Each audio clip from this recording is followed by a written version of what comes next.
বিজনীৰ আনন্দ বজাৰত ত্ৰিৰংগা যাত্ৰা কেবা শতাধিক ৰাইজৰ স্বতঃস্ফূৰ্ত অংশগ্ৰহণ। আজি বিজনীৰ আনন্দ বজাৰত মানাক চেৰফাং নাগৰিক সমাজৰ উদ্যোগত ত্ৰিৰংগা যাত্ৰা কাৰ্যসূচী ৰূপায়ণ কৰা হয়। ভাৰতীয় সেনাক সন্মান জনাই ত্ৰিৰংগা যাত্ৰা শীৰ্ষক পদযাত্ৰা কৰে। আজিৰ এই ত্ৰিৰংগা যাত্ৰা পদযাত্ৰা আনন্দ বজাৰ স্থিত আলাউৰি কমিউনিটি হলৰ পৰা উলিয়াই সমগ্ৰ আনন্দ বজাৰৰ অঞ্চলখন পৰিভ্ৰমণ কৰে। এই পদযাত্ৰাত হাতে হাতে ভাৰতৰ জাতীয় পতাকা লৈ কেইবা শতাধিক বিজেপিৰ কাৰ্যকৰ্তা সমৰ্থকে পদযাত্ৰাত অংশগ্ৰহণ কৰে। পেহেলগামত সন্ত্ৰাসবাদী আক্ৰমণৰ প্ৰতিশোধ হিচাপে ভাৰতীয় সশস্ত্ৰ বাহিনীয়ে চলোৱা অপাৰেশ্যন সিন্দুৰৰ সফলতা উপলক্ষে আনন্দ বজাৰত এই পদযাত্ৰা কৰে।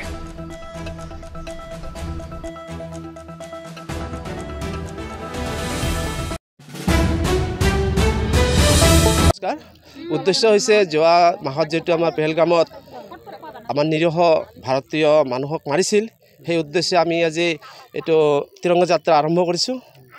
আৰু আমাৰ ভাৰতবৰ্ষৰ সৈন্যই তেখেতক যে ধ্বংস কৰিলে তাৰ কাৰণে আমি বহুত আনন্দিত।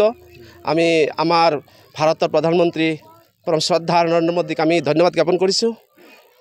আৰু যেটো কাম কৰিছে তেখেতে এইটো আমি নিন্দনীয় বুলি ভাবিছোঁ, যাতে ভৱিষ্যত এনেকুৱা নকৰে। আমি ভাৰতীয় সেনা বা ভাৰতীয় আমি যিমান মানুহ আছোঁ সকলোৱে একগোট হৈ তেখেতক আৰু পুনৰাই শাস্তি দিবৰ কাৰণে একগোট হৈ আছোঁ।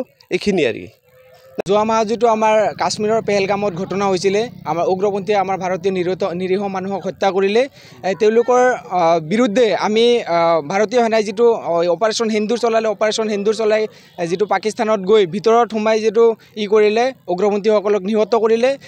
ভাৰতীয় সেনাক তথা নৰেন্দ্ৰ মোদী ডাঙৰীয়াক যাতে মনৰ উৎসাহটো আমি আগুৱাই দিব পাৰোঁ, সেইকাৰণে আমি আজি এই সমদলটো উলিয়াইছোঁ।